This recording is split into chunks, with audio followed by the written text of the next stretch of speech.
Militant unions closing down docks at Felixstowe will lead to empty supermarket shelves until Christmas.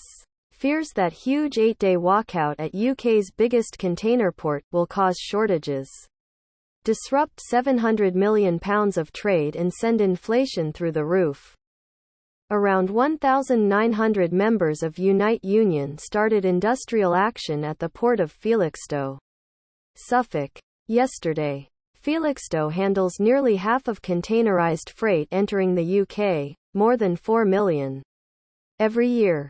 Strike action likely to disrupt £700 million of trade and will have direct impact on likes of Asda, Lewis and M&S.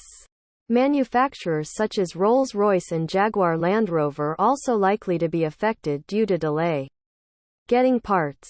Fears are growing that the huge strikes which militant unions have unleashed at Felixstowe, Britain's biggest container port and gateway to global trade, will trigger widespread disruption to the UK supply chain, interrupt £700 million worth of trade and lead to shortages until Christmas.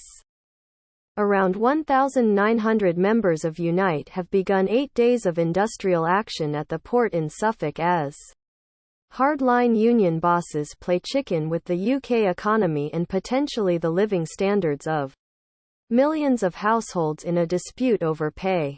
The unprecedented strike at Felixstowe, which handles nearly half of the containerised freight entering the country, is estimated to disrupt hundreds of millions of pounds in trade and trigger goods shortages, including at supermarkets such as Asda, Tesco and Marks & Spencer.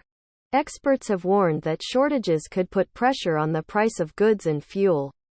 Already rampant inflation, perhaps even sending it through the roof by Christmas, as Britons face the most severe cost of living crisis in 60 years.